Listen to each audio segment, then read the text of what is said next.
തോട്ടപ്പള്ളി സ്പിൽവേയിൽ കരിമണൽ ഖനനത്തിന് അനുമതി നൽകിയിട്ടില്ലെന്ന് കേന്ദ്ര സർക്കാർ സുപ്രീം കോടതിയിൽ. ഖനനമല്ല, പ്രളയം ഒഴിവാക്കാനുള്ള മണ്ണ് നീക്കമെന്ന് സംസ്ഥാന സർക്കാരും അറിയിച്ചു. സ്പിൽവേയിൽ തടസ്സമില്ലാതെ വെള്ളം ഒഴുകാനുള്ള മണ്ണ് നീക്കം മാത്രമെന്നും കേരളം സത്യവാങ്മൂലം നൽകിയിട്ടുണ്ട്. ഡൽഹിയിൽ നിന്നും ആർ അച്യുതൻ വീണ്ടും ടെലിഫോണിൽ ചേരുന്നു. പറയൂ അച്യുതൻ. ഈ തോട്ടപ്പള്ളി കരിമണൽ ഖനനവുമായി ബന്ധപ്പെട്ട സുപ്രീം കോടതിയിൽ ഈ നടപടി സ്റ്റേ ചെയ്യണമെന്നാവശ്യപ്പെട്ട ഹർജി സമർപ്പിച്ചിരുന്നു. ആ ഘട്ടത്തിൽ സുപ്രീം കോടതി ഈ സ്റ്റേ ചെയ്യാൻ വിസമ്മതിച്ചു എങ്കിലും എതിർകക്ഷികളായിട്ടുള്ള കേന്ദ്ര സർക്കാർ ഉൾപ്പെടെയുള്ളവർക്ക് ഈ വിഷയത്തിൽ നോട്ടീസ് നൽകി. അതായത് അന്ന് ഈ പ്രധാനമായും ഹർജിക്കാരൻ വാദിച്ചിരുന്നത് ഇത്തരത്തിൽ കേന്ദ്ര സർക്കാരിന്റെ അനുമതി ഇല്ലാതെയാണ് ഇവിടെ ഖനനം നടത്തുന്നത് എന്നുള്ളതായിരുന്നു. ആ ഒരു സാഹചര്യത്തിൽ കൂടിയാണ് ഈ കേന്ദ്ര സർക്കാർ ഉൾപ്പെടെയുള്ളവർക്ക് ഇതുമായി ബന്ധപ്പെട്ട നോട്ടീസ് നൽകുന്നത്.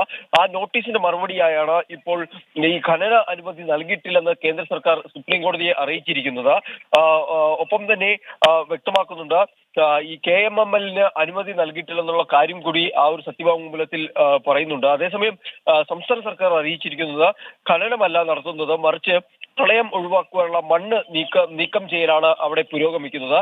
സ്പിൽവേയിൽ തടസ്സമില്ലാതെ വെള്ളം ഒഴുകാനുള്ള മണ്ണ് മാത്രമാണ് അവിടെ നിന്ന് ശേഖരിക്കുന്നത് എന്നുള്ളതാണ് സംസ്ഥാന സർക്കാർ ഈ വിഷയവുമായി ബന്ധപ്പെട്ടപ്പോൾ അറിയിച്ചിരിക്കുന്നത്. ഏറെ രാഷ്ട്രീയ വിവാദങ്ങൾക്ക് കൂടി വഴിവെച്ച ഒരു വിഷയമായിരുന്നു ഈ തോട്ടപ്പള്ളിയിലെ കരിമണൽ ഖനനം. കോൺഗ്രസ് വരെ ഒരു സമയത്ത് കടന്നാക്രമിക്കുന്ന ഒരു സാഹചര്യം ഉണ്ടായിരുന്നു. എന്തായാലും ആ വിഷയത്തിലാണ് ഇപ്പോൾ കേന്ദ്ര സർക്കാർ അവരുടെ നിലപാട് അറിയിച്ചിരിക്കുന്നത്. അതായത് അവരുടെ കേന്ദ്ര സർക്കാരിന്റെ അനുമതി ഇല്ലാതെയാണ് ഈ ഖനനം നടക്കുന്നത് എന്നുള്ളത്.